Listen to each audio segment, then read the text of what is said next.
Hello everyone, welcome back to the online class. After completing with group 18, today we will be starting off with group 17, that is the halogen group. Now first, halogens, this particular term for group 17 has been given because most of these, rather in fact all of these except for astatine, has got their origin from sea salt. That is, these halogen atoms are present as anion in some compound or the other that is present in the sea salt. Right?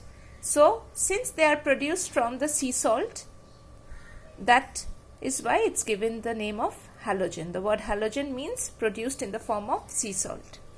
Now, who are the members of this group? There are 5 members in this group: fluorine, chlorine, bromine, iodine and astatine.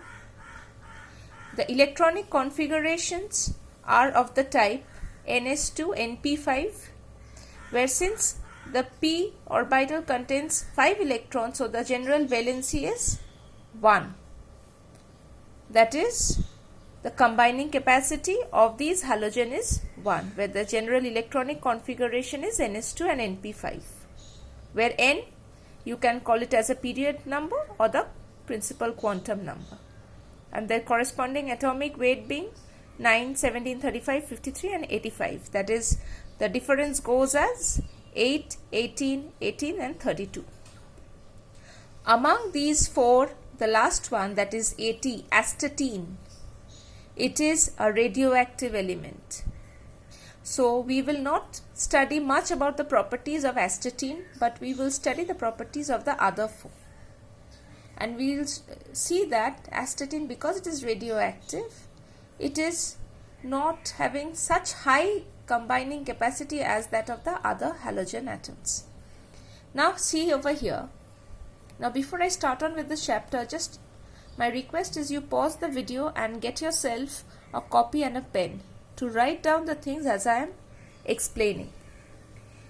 Now elements in this group are all non-metals, because the metalloid demarcation line does not pass through this particular group 17.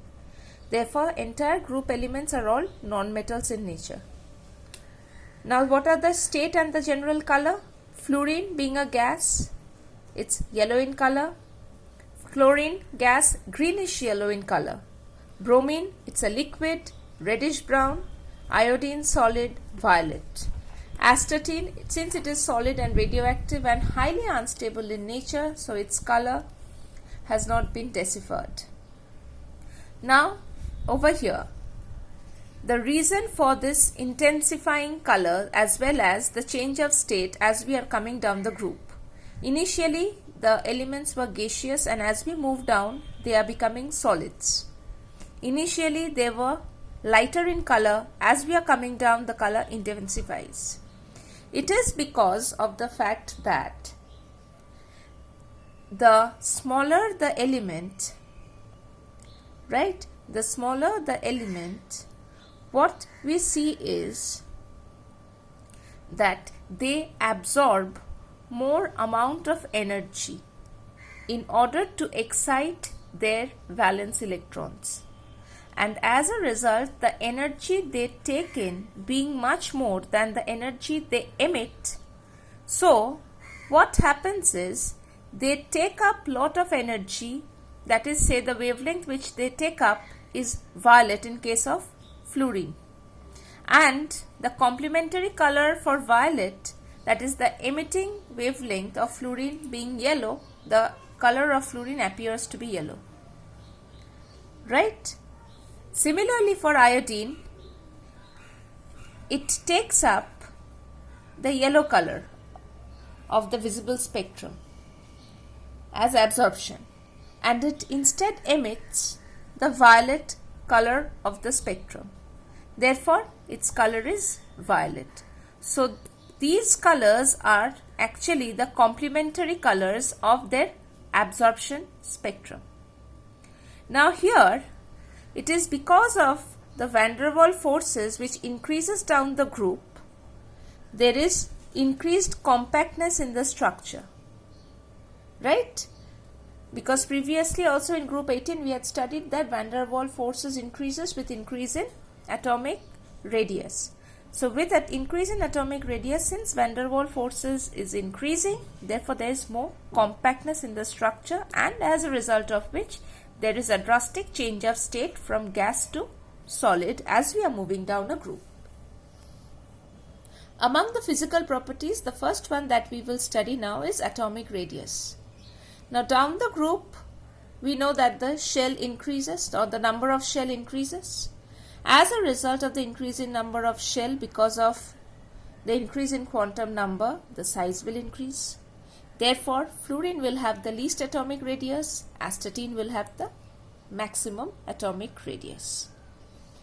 This logic, if you apply for ionization energy, there also you can say that as size increases down the group, nuclear attraction on the valence shell electron decreases, right? So the ionization energy decreases, because what is ionization energy? It is the energy required to release the valence shell electron from an isolated gaseous atom in its ground state, right? So smaller the size, more will be the nuclear attraction, so higher amount of energy will be required to liberate the valence electron. So ionization energy is inversely proportional to size. So what should be the order? Fluorine should have the minimum, followed by chlorine, bromine, iodine. Sorry, fluorine should have the maximum, followed by the others, and then at the last astatine, right?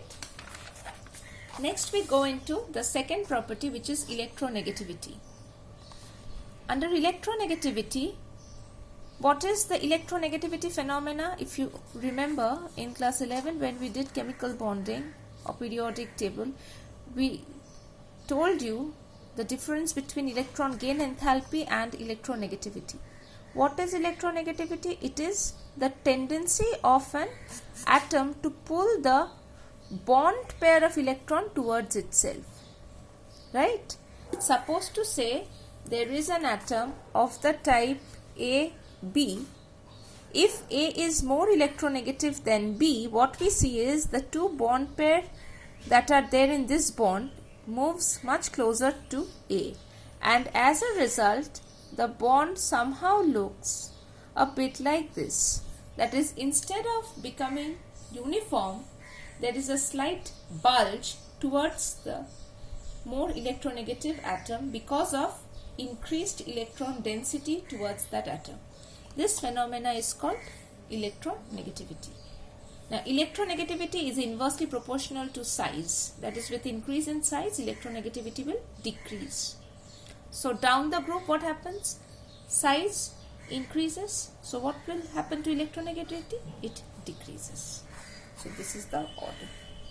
Here, please keep in mind that fluorine, being the most electronegative element in the entire periodic table, it has a value of electronegativity equal to 4 in the Pauling scale.